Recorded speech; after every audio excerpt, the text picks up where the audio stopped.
Hi, everyone, and welcome back to another episode of Round Robin. With me today is Christine Mulligan, Nina Mulligan, Regina Lindsay, and my husband, Todd Preston. Hey, everyone. Hi. Hey. Hello. Hey, everybody. On today's Round Robin, we will be chatting about mass murders and why do they happen. So what exactly is the definition of mass murder? Mass murder is the killing of 3 or more people in a single incident at a single location, as defined by the United States law. Mass murder is different from serial murder or serial killer, which is the killing of 2 or more people over a period of time. Now I'm going to lead off the discussion and read an article from Columbia University's Department of Psychiatry called, "Is There a Link Between Mental Health and Mass Shootings?" This article was published on July 6th, 2022 by Dr. Raji Gurgis, and he is an expert in severe mental illness. He's an associate professor of clinical psychiatry at the Columbia University Department of Psychiatry and New York State Psychiatric Institute.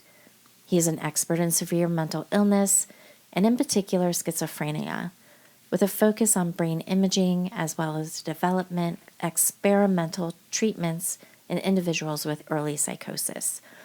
So the reality is that people with mental illness account for a very small portion of perpetrators of mass shootings in the United States. Now that completely surprises me because I thought differently.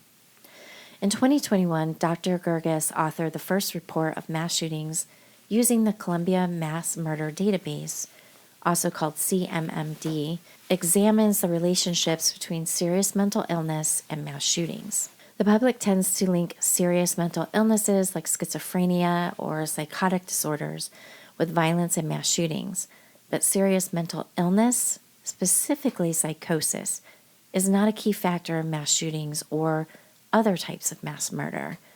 Approximately only 5% of mass shootings are related to severe mental illness, and although a much larger number of mass shootings, about 25%, are associated with non-psychotic, psychiatric, or neurological illnesses, including depression, and an estimated 23% with substance abuse.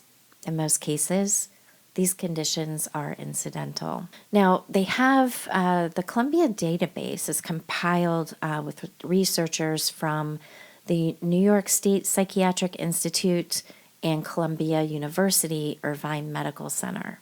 It is the largest catalog of mass shootings and mass murder in the world. They have approximately 1,800 entries, including any mass shooting or murder reported between 1900 and 2019 worldwide, and that resulted in at least 3 deaths, not including the perpetrator. And you know what's weird is 1900 sounds like it was forever ago. Yeah, but if you think about it, I mean, you got, what's his name? Andrew Kehoe. That's 1927. Yeah, I know. It just sounds like so long ago. That's a mass murder right there. It's the worst one to date. Yeah. The major findings from their database are that the vast majority of mass shootings and mass murder are committed by people without mental illness, and certainly not psychotic illness. And when a person with severe mental illness commits a mass murder, they're much less likely to use firearms. They would use other methods such as arson or knife. I find that very interesting. There's solid evidence that nearly half of all mass shootings are associated with suicide by perpetrator, or what they call, quote, suicide by cop. Guns are the most successful method of killing oneself. So one main reason people choose guns is they want to die. In about 30% of mass shootings, perpetrators kill themselves with their own gun. About 10% are suicide by cop. However, while guns are the most effective methods of suicide, they're not as effective at killing a large number of other people. Mass murder committed with means other than firearms, such as bombing, arson, vehicles, even stabbings, is about 2.5 times more deadly than mass murder committed with firearms. Well, I find that extremely interesting. I find that hella interesting. And I love how, I mean, I talked with Nina a little bit about what she was researching and found out about, and what you just read kind of is along the same lines. And I find it interesting, and I'm kind of excited that at the end of this, I'm going to tie it back into the fact that these people are symbolisms for the rest of us to learn how to just take care of one another a little bit better.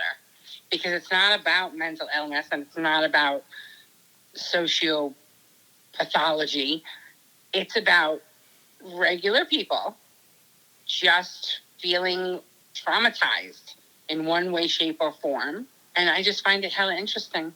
I do too. I have to tell you, like while I was reading that, then I started thinking about the younger kids who've, done these school shootings, because I'm like, well, that doesn't make sense that if it's not a mental illness, well, I should say that makes sense because they're young kids. Who knows? They could have some mental illness, but that's just kind of where my mind went, was like, Isn't it interesting that we want to give other people pathological reasons? We want to give them almost excuses to do the unthinkable instead of looking at it from a different perspective and trying to see that because of whatever trauma was inflicted on that person from a societal viewpoint of some kind, whether they were bullied in school or their parents didn't love them enough or whatever the trauma was that they all talk about, if we learn to not do those things as a society, maybe we won't have people that do this. right. Maybe it's not about giving them an out. Maybe it's about looking at the bigger picture. I also read an article, and this one is actually from the DOJ, from the Federal Probation Journal of Correctional Philosophy and Practice. One of the things, especially in the first paragraph, that I found interesting, and it said that there's a great deal of misunderstanding about mass murder. Often the terms mass murder, serial murder, and spree murder are used interchangeably, but they are fundamentally different. There are three forms of multicide, but the motivations for the perpetrators tends to be different. And of actual mass murderers, that we're not talking about serial killers, and for the moment, not necessarily about spree killers, there are four types that they've identified. The first one is the disciple. And the disciple killer kills in response to the dictates and the wishes of a charismatic leader. Think of the Manson family, think of Jonestown. Those people were killing based on, wanting acceptance and adulation from their leader. Then there's the family annihilator. The family annihilator kills all or most of their own family, usually including themselves, sometimes including the family pets. Basic situation with these people is that most of them suffer from depression. They're prone to long bouts of depression, and a lot of them have substance abuse issues, and they kill the people that are in their own household or as, close to them. Then we have, actually, I guess we're five, but sorry, the pseudo-commando. So the pseudo-commando kind of encompasses our spree killers, like our school shooters. This person is obsessed with weaponry and is driven by some intense internal desire to massacre random victims. Then you've got the disgruntled employee, which is where the term going postal comes from, I guess, but they tend to attack people that had been their coworkers. And then there's the set and run. And the set and run is also different from the others because the set and run is somebody that does arson or perhaps sets a time bomb, but then gives themselves time to get away so that they're not in the location when the incident occurs. And they're the only ones that try to avoid capture besides the disciple killers. And so I was really fascinated by this whole idea of, disciple killers, because one of the things that this goes on to say is that they also don't want to be killed. They don't want to kill themselves. They don't want to be performing suicide by cop. What they're looking for is the adoration of their leader, but also that this could be somebody that's in a situation like, let's say, a soldier, perhaps, that leads prisoners to a certain death, not because they're in fear for their life, but because they are committed to following the directive of their superiors. And that this was actually used as part of the defense for people that were during the Nuremberg trials, to Nazis that were being placed on trial for the mass murder of people just because they were Jewish. And so it just seems really interesting to me that none of this says anything about underlying psychosis. These are not schizophrenic people. These are just your average, ordinary people. Disciple killers also were the only ones that seem to not have a general hatred for the world around them. So they're not necessarily angry with the rest of the world. They're just trying to prove their loyalty to a leader. No, that is interesting. And it's kind of relevant right now. Yeah. The thing that I kind of get stuck on is that it's like we're trying to give it a diagnosis. We're trying to give it a reason, a rationale. Just by saying these are everyday, ordinary people versus people with mental illness. The thing is that that's the bigger picture, is they all have trauma in their past. So if we were all better to each other, none of these suckers would exist. Look at me in my utopia. Well, and that's possibly true, but that's one of the things that always interests me too, is how is it that someone like you or me, someone like any of us on this call right now, who are intelligent, educated people, end up in cults in the first place? I mean, yes, obviously there's probably some kind of trauma or something. They're always seeking something. I've watched tons of documentaries on cults and cult behavior and things like that. And a lot of times the people that they're interviewing, they seem fairly lucid and not overtly psychotic, I guess is what I'm getting at. But somehow they still get sucked in. Totally get sucked into a cult, especially if there was sex involved. I'm just going to say it. Oh my God, Jonathan. Oh my God. Nina's down for the sex cult. There are things that you realize about yourself as you get older, but I think I realized this early on in my life. I have a very addictive personality, and I watch a lot of those kind of documentaries about people who get stuck in those situations, and I'm like, oh my God, thank God I'm so anxious and fear-driven, because let me tell you, as much as that has held me back in my life, it has also kept me from becoming some concubine in a sex cult. That's all I'm saying. It's kept you safe. Is a It's better kept way to me say safe. that. All of your fears and anxieties have kept you Yes. safe as nature intended. Thank you. Yeah. Because otherwise, I don't know. That's the problem, is that communication, representation. Yes, I sound like a broken record, but these kind of conversations, and I geek out on the fact that Tracy wants to broadcast these as podcasts, because I kind of love that even though we're, for all intents purposes, nobodies, do you know what I mean? Everybody's somebody, but you know what I'm saying? I'm saying the colloquial nobody. We're not a leader of the free world. We're not a celebrity. We're not a doctor. We're not a lawyer. We're not anything of that amplitude. But at the same time, we're everybody. Yeah. And we're having these kind of conversations about all of the things we're having. And people are listening. And if they can get different perspectives and different viewpoints on the same facts that we're all given, I just feel like it broadens everybody's minds to other possibilities. And once that happens, new ideas happen. And then equity and all that crap. Okay, I'm going to take offense for a minute to being said that, we're not doctors, because damn it, we're nurses. We do all the work. Amen. Just saying. No doubt. Okay, so the three of us are nurses, meaning we're just Tracy, not allowed to diagnose. We're period. Nurses, but Todd and Nina aren't nurses, so we're no better than them either. I don't mean to imply that at any cost. No, but they have to put up with being married to nurses. Yeah, and that's a chore.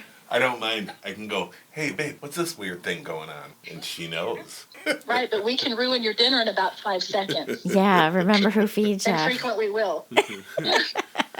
Christine, great points, because you're right. It's just people alone in their car, in their house, shopping with their earbuds in, whatever it is.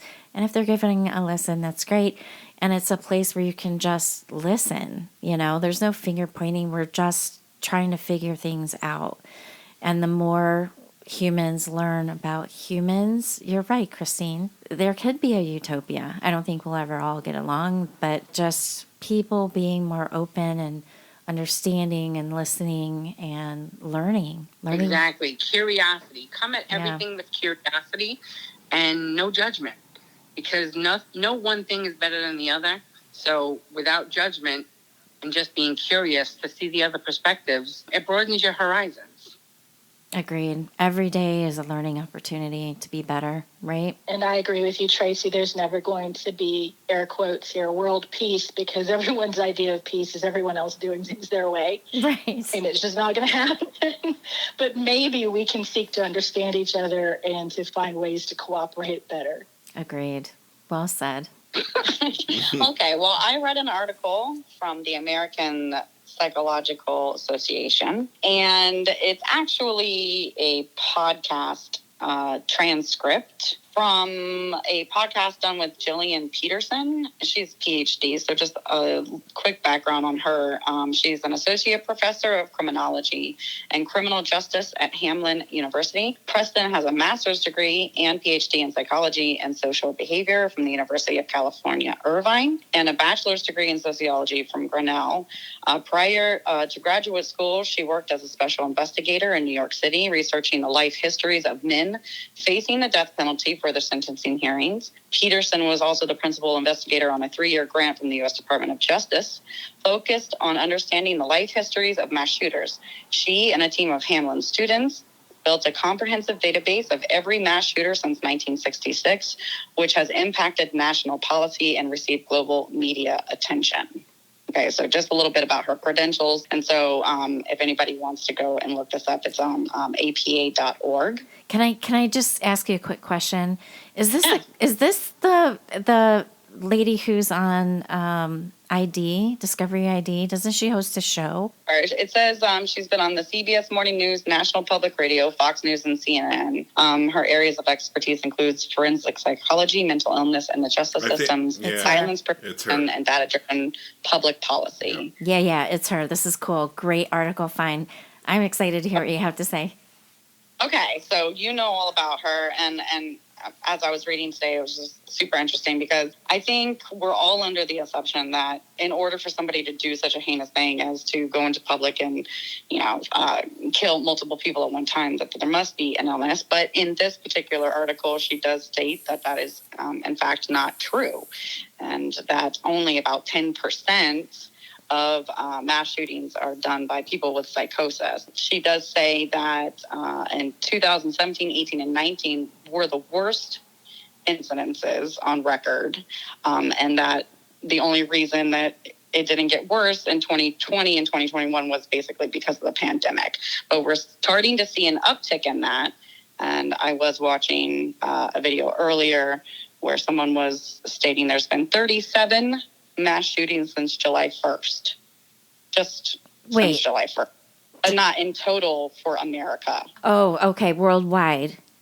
So just in July, since July 1st, there's been 37 mass shootings, to include this one that just occurred at the rally, which is also a mass shooting because 3 people were killed or injured. Wow. And one of them was killed, 2 were injured, and the shooter was killed. So that's right. It's technically considered a mass shooting. So then they say, of course, then why is it that if it's not mental illness, what is it?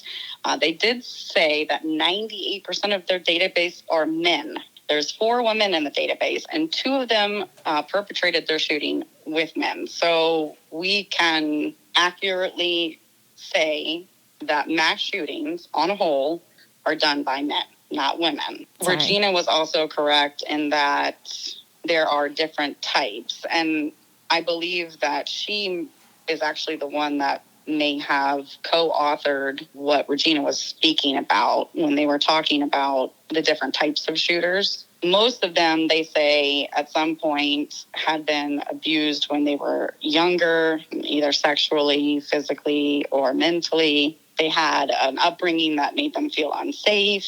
Very strict parenting can lead to this, but often these people grow into adulthood and they have a sense of self-loathing. They're often suicidal themselves and or have tried to attempt suicide before they go ahead and commit mass shootings. So it really just kind of goes back to the beginning, the origins of people and what their first, I guess, introduction to the world was. And if it was violence, then violence begets violence, I guess. And right. the mental illness part of it, I mean, who isn't mentally ill?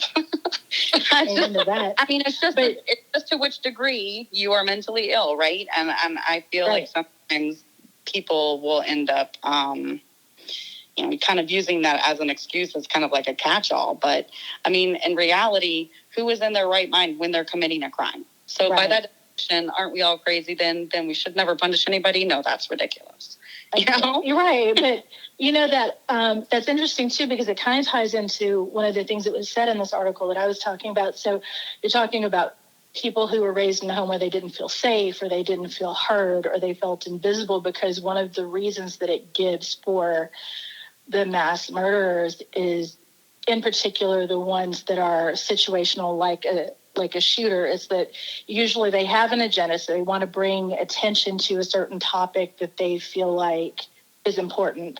But most of all, they know that their name will live in infamy. And think about, for example, here in Texas in the 60s, there was Charles Whitman. He shot 16 people from the clock tower at the University of Texas. Everybody in Texas knows his name. I bet you my paycheck that nobody can tell you the name of even one victim. Yeah, Very that's true. disgusting. I hate that about this kind of stuff. That's Very one of my true. top, but sure.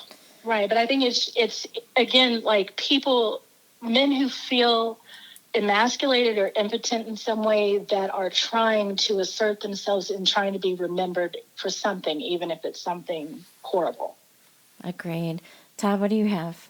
I was just looking at this article. This is about Terry Nichols. He's probably the most infamous recent mass murderer from the state of Michigan. This happened in 1995. He conspired with Timothy McVeigh, which is Oklahoma City bombing, the truck bombing.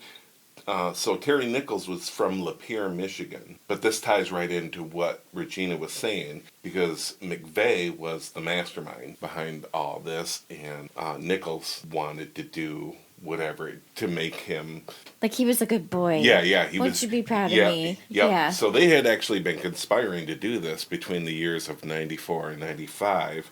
And Nichols, well, he's 69 now, and he's serving 161 life sentences consecutively. There was 168 people that died. Now, so the other 7 people were involuntary manslaughter. Those were the policemen and the fire rescue people that died trying to save other people. Okay. So he did not get... He indirectly killed them. He indirectly killed them, but this is just crazy to me. And another note, so he's got 1, 2, 3, 4, 5, 6, 7, 8 aliases. So if you have this many aliases, something's up, right? It's all sus when you have more than... That's just nuts. It's interesting that you bring up Terry Nichols, too, because kind of I think what you were alluding to is he falls into those sort of category of the disciple, because he wanted McVeigh's approval. But, the two of them also sort of fall into that pseudo-commando type of mass killer, where they're fascinated with weaponry and explosives because they were members of a militia group. And one of the things it says about those types of killers too is that they frequently take an extended period of time to plan out their crime. Yes. So I just thought that was interesting. Yes, they were both. They're kind of both. Yep. They were both in the U.S. Army. Well, and like the Columbine boys, that was 2 boys. Maybe there was a leader out of that too, right? One of them could have been the disciple. Right. Right? There was 2 boys. Definitely possible. Yeah. Now, speaking of the younger males, so it is said in this article that I stated in the beginning of the show that the younger males who commit these types of crimes are often nihilistic, and that means that they reject all religious and moral principles. There's no fear of good and bad and hell and heaven. It doesn't exist. And it's the belief that... They're in that invincible stage of development. True. They're invincible at that age. Very true, Christine, right? Very true. The belief that life is meaningless, empty, they're angry, they feel rejected by society. They blame society for their rejection and harbor a strong desire for notoriety. Again, exactly what you were saying, Regina. They want to make their mark on the world, and that will elevate them to the status that they believe they are entitled to and deserve. And that's definitely what those boys did. Well, can I just point out, too, that, well, number one, I just want to make a correction. This past shooting was technically not a mass shooting. Christine was right, because the other 2 people did not die. So it has to be 4 more people in order for it to be a mass shooting. So I don't want to get anybody's panties in a bunch calling it something that it's not. So I apologize. But secondly, can we just talk about how maybe this is a little bit to do with patriarchy here? And maybe a little bit of misogyny and not allowing our young boys to be anything other than some masculine bring home the bacon, that's all I do, and who cares about any other feelings outside of that kind of thing. I think the way that we're starting to shift and really understanding that, I mean, we've known this all along, boys have feelings too, and that it is okay for them to say that, and we're getting these younger men to start talking and having open conversations about consent, about, what's right and wrong when it comes to dealing with our peers, and how are we talking things out more and sharing our feelings, and that boys are allowed to cry. I think all of that is a fantastic step in the direction of correcting what we're seeing now. Why we have the problems that we have now, because we have limited and put men into a box and said you are only allowed to do these things. And same things with women. For a long, long time, we have put women in a box and we've said you are only capable of doing these things. And from this, we're seeing that disconnect from us just being humans, and then using each other in the ways that are good and light and bringing people together, working together as a community. All of that gets ripped apart when you start telling people what they can and cannot do based on what they have between their lives. So there's my soapbox. I love it. No, I agree with you. I actually think I wrote a paper in college about this, like why boys are different. I mean, basically the differences in the upbringings, because like if boys get into a fist fight and they come home bloody, their dad's probably like, well, what's the other guy look like, whatever. But, so boys, when that happens, everyone just says, oh, well, boys will be boys. But if girls get into a fist fight, especially in the South, Nina, you know this, it's just not, you just don't do that. Use your words. So why is it that we're teaching, our daughters to use their words and our sons to use their fists? Good point. Good point. But I do want to point out, when I got in a fight, my mom was first one there. She was like, yes, you protect yourself, you protect the people you care about. Because I didn't just try to get in fights, but it was for the right reasons, and my mom was always there. And maybe it's a cultural thing, maybe it's a geographical thing. I don't know. But my mom is who made me tough. Yeah, oddly enough, my dad was sort of the opposite of your average parent to a young Southern girl, because this is hilarious. I'm never going to live this down after I tell you. But anyway, so when I was very, very young, I was in nursery school, like 3-4 years old. And my cousins went to the same school as I did. So they talked the teachers into letting me go out with the older kids. So there was an older child, an older boy that kept pushing me out of the swing, pushing me down, whatever. And I was coming home with bruises and whatever. And so my father, after probably a week or so of this, is like, if you come home bruised up again, I'm going to beat you when you get here. And I said, but Dad, he's bigger than me. And my dad said, well, then pick up an equalizer. I did. So the kid pushed me out of the swing, and I picked up, air quotes here, an equalizer, which happened to be a fence picket that had a nail in it. Oh. And I hit this kid with that. I mean, I got kicked out of nursery school. Just saying. Wow. Well, yeah, you stabbed the kid. I mean, you went a It little was too that far. accident. You went a little too far. I didn't know there was a nail. I didn't know. I was 3, not paying attention. I'm straight up to it. seeing a Warner Brothers cartoon right now, Bugs Bunny with a board with a nail in it. Oh, he's probably going to work something up for you. Yeah, I'm going to make a picture of Regina. Remember this? Yeah. A little baby Regina with a board and a nail. Oh, my God. And little piggy tails. Did you have cute little piggy tails? Well, and this is how I grew up fighting. So if all of us are out walking around, we know Regina's got it. Yep. Actually, Christine was like the self-proclaimed pugilist over there. And a pugilist. Yeah. It's a very big word. Excuse you. Listen, I agree. The thing is society at large, just like you said, Regina, girls from the South. So that was a perfect lay into, that's what society expected. They expected girls to use their words and boys will be boys. The thing is, your father was a one-off, and my parents were also one-offs. They said you protect yourself and this and that. The difference is they never said, go ahead and pick a fight or go ahead and attack someone else. Right, They never. always talked about protecting yourself.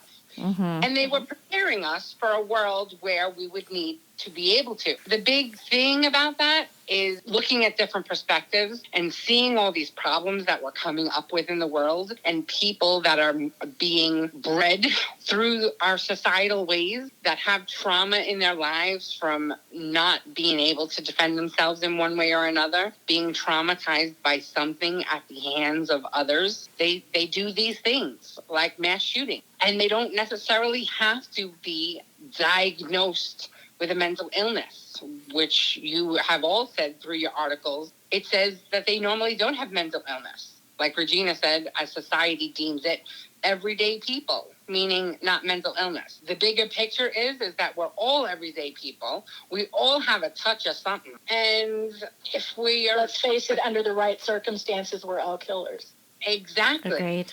So communicating, talking about all of this, getting to know the possibilities and the tracks that choices can lead you down, that's where we make the improvement. And like Nina had pointed out, nowadays the kids are talking more. It's okay for boys to cry. It's also okay for girls to kick a little ass and not get abused. Amen, sister. Amen. Amen, sister. There's another little bit in this article that I wanted to read about women because earlier today when we were texting, like Nina had mentioned, well, I wonder what the difference between men and women, more men than women, right? So, but there are women who are quite violent. So mental illness makes a difference here when we're talking about women, because they are actually responsible for about 5 to 8% of mass murder. The article says this is because the mechanism by which mental illness and substances of abuse, when they are causative, contributes to violence is by impairing impulse control. Research has shown that the lack of impulse control caused by mental illness and substances has a greater effect on women than men, likely because men, especially younger men, tend to already be quite impulsive. It is also important to note that when women perpetrate mass murder, they are much less likely to use firearms than other methods. Yeah, there's not, like, which women do you guys know of? The only one I know of but worked with men was the pizza bomber. 2 girls from the Manson family. Actually, I think it might have been 3. Oh, true. And they did everything with knives. I think one of the guys had a gun. Yeah. And it said actually a lot of the mass killings are perpetrated at close range, not necessarily, like you said, by guns or firearms. And one of the reasons I think is because once you start shooting in a crowded space, or, whether it's open or closed, then the amount of time that you can spend there before someone else takes you out is very limited. But if you're doing something like stabbing people, which is pretty quiet, you could probably stab a whole bunch of people. If you started at the back of a crowd at a concert, let's say, and you just made your way to the stage, until somebody happens to notice that people are falling around them, nobody's going to be aware it's even going on. And that's so much more up close and personal because, quite frankly, my opinion is anybody who just randomly shoots anybody is a fucking coward. I think at the time that anybody commits murder, whether it's a mass murder, whether it's an individual murder, whether you're fighting for your life, you're attacking someone random, it's like, I don't think anyone's ever thinking about the consequences of that. So I would assume that pretty much everybody is dissociated at that point, even though they may not actually have had a full-on psychotic break. They're in their brainstem, like that reasoning, thinking portion of their brain is shut down. I would tend to kind of agree with that along the lines of, I think they're all thinking it's the last thing they're going to do. Do you know what I mean? What that means for them individually and whether or not they gave that deep thought, I doubt. So I agree with you. But I think they're all kind of realizing that they're most likely going to die, except for the ones that are shooting from a distance. Right. But they probably got to know it's probably the last thing they're going to do.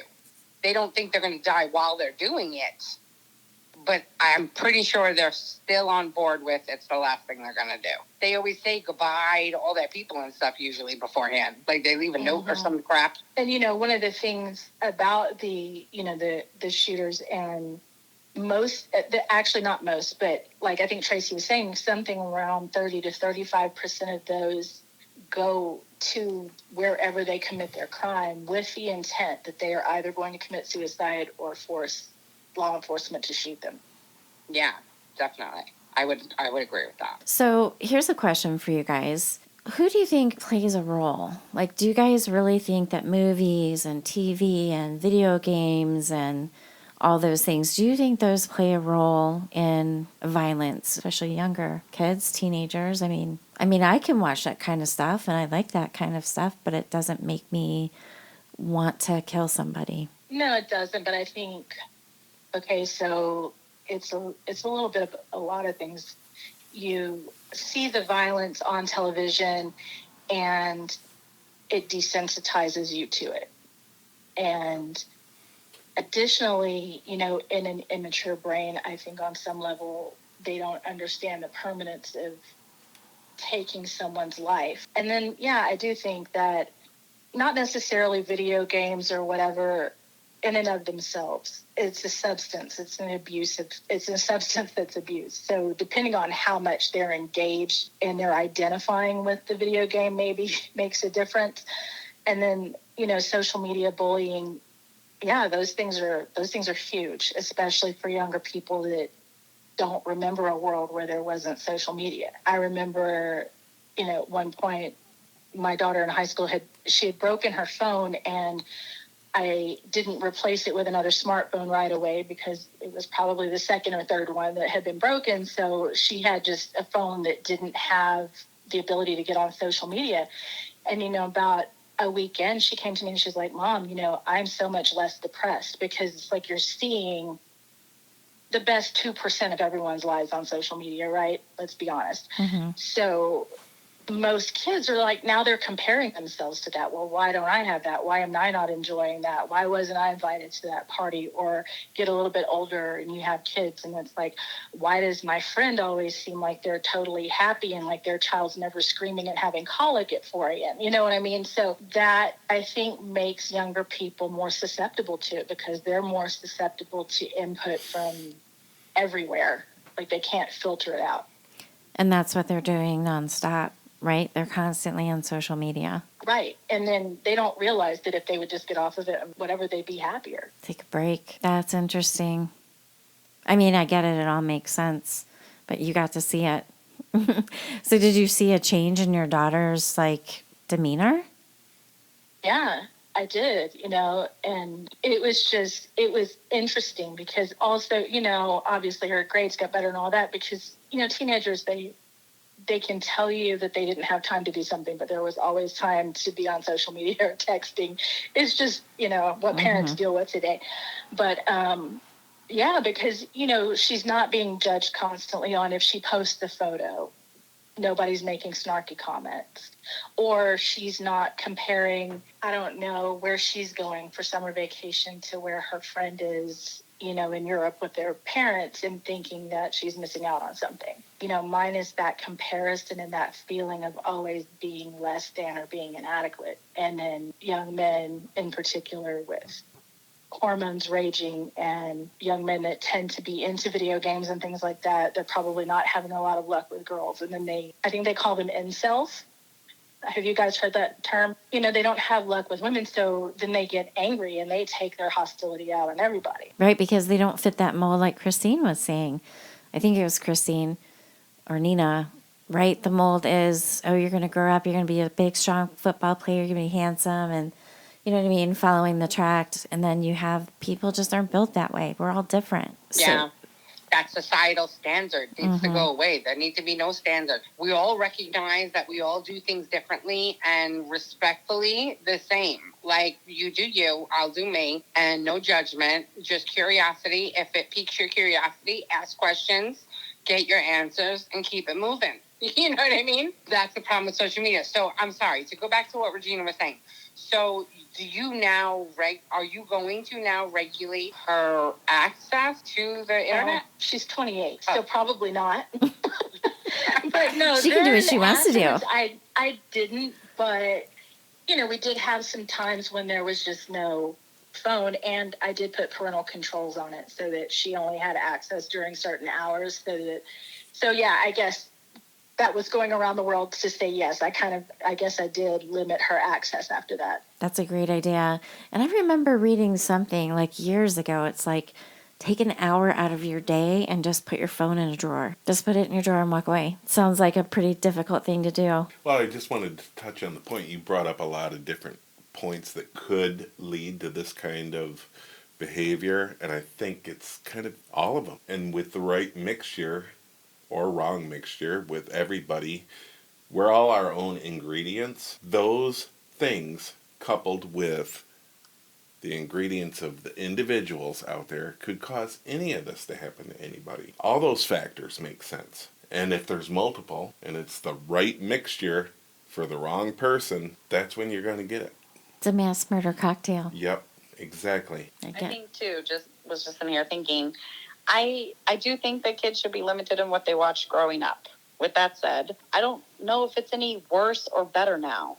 We only know more about it because we hear more about it. So there wasn't any violent video games and violent music back in the day, but people still murdered and people still did mass shootings and crime. So while I do think from a parental standpoint, and obviously scientifically it's been shown, better to hold off on adult themes when children are children, because they're children, But I also think that we have to be cognizant of parents and understanding that we have to raise our kids to work in the time that they're growing up and not raise them like how we were raised, because how we were raised was a completely different time than it is now. There's no putting this back into Pandora's box. The internet and social media, unless otherwise just stricken from reality through some unknown source, will forever be here.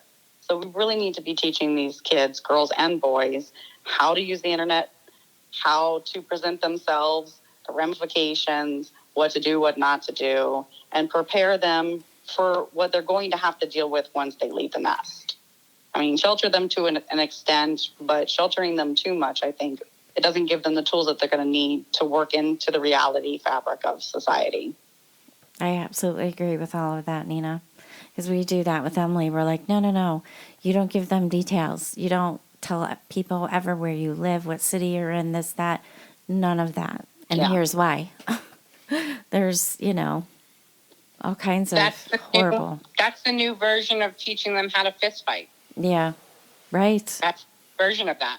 Learn how to protect yourself. And protect yourself now in the information age. Guess what? It's information. Yeah, and these kids don't know. I mean, just an off-cuff example, and you can cut this out if you want to. I started receiving text messages from some kids from Louisiana. I still have my Louisiana number. And they were blowing up my phone. And I politely told them, hey, I'm not the person you're looking for, so please stop or whatever.